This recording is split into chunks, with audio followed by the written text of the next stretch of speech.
कितने बच्चे हैं मेरे स्कूल में? 20,000 बच्चों में 600 यतीम, 700 ऐसे बच्चे जिनके वालिद ने वालदा को छोड़ दिया, तो 700 बच्चे ऐसे कि उनके माँ या बाप को सीरियस इलनेस है, या कैंसर के शिकार हैं, या किडनीज खराब है। रमजान के महीने में एक नई चीज मेरे सामने आई, उस पर भी काम कर रहा हूं। मैंने अपने स्कूल के सारे यतीम बच्चों को बुलाया, उन सबको ईद के नए कपड़े दिए, लिफाफे में ईदी दी और उस यतीम के सर पर हाथ रखा और सबको रवाना किया खुशियों के साथ। और फिर एक 50-100 बच्चे खड़े थे, तो मुझे गुस्सा आया कि मैं यतीमों को बुलाया था, ये दूसरे कौन हैं? और गुस्से में गया और चीख कर कहा, यतीमों को बुलाया था, अगर इसमें कोई यतीम है जिसका बाप मर गया है तो हाथ उठाए। तो सिर्फ 2 उठाए 50 में से। मैंने कहा चलो 2 इधर आ जाओ, बाकी लोग क्यों खड़े हैं? मैंने तो नहीं बुलाया था ना।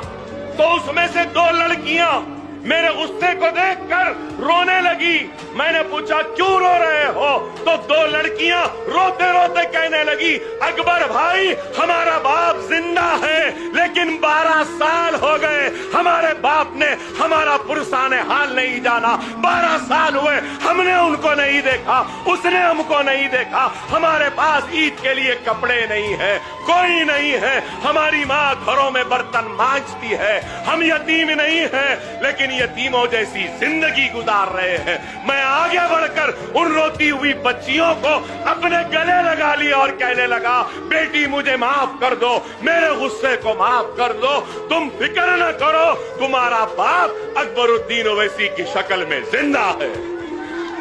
और उन सब को भी बुलाया, उनको भी दिया। उनको देने के बाद जब उनसे ईद मिलने के लिए गया तो और एक चीज सामने आई, शायद करने वालों के सामने ही आता, जिससे कराना है अल्लाह दिखाता। फिर एक 4-5 बच्चियां आई और उन्होंने कहा, हम वो बदनसीब हैं जिनकी मां का इंतकाल हो गए।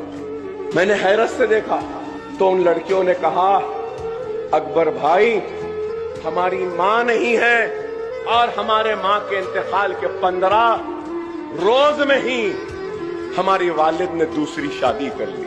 हमारी सौतेली माँ हमारा ख्याल नहीं रखती। 2 महीने चिचा के पास, 3 महीने नानी के पास, फिर 2 महीने मामू के पास, तो फिर 4 महीने खाला के पास। यूं ही जिंदगी गुजर जाती है। आपकी मेहरबानी कि हमको फ्री तालीम मिल रही है, लेकिन अकबर भाई हम घर के नौकरों से बदतर जिंदगी गुजार रहे हैं। सारा घर का काम करवाते हैं, पोछा मारने लगाते हैं, झाड़ू मारने लगाते हैं, हर लम्हे पर हमको हमारी माँ याद आती है। तो मैंने उसी वक्त उन बच्चियों के सर पर हाथ रखकर यह फैसला किया कि ऐसे बच्चियां और ऐसे बच्चे जितने हैं जिनकी माँ का इंतकाल हुआ है और उनका बाप शादी कर लिया, ये बच्चे घरों में काम कर रहे हैं, इनके रहने का खाने का इंतजाम मैं करूंगा और एक इमारत बना रहा हूं जहां ऐसे बच्चों की परवरिश हो।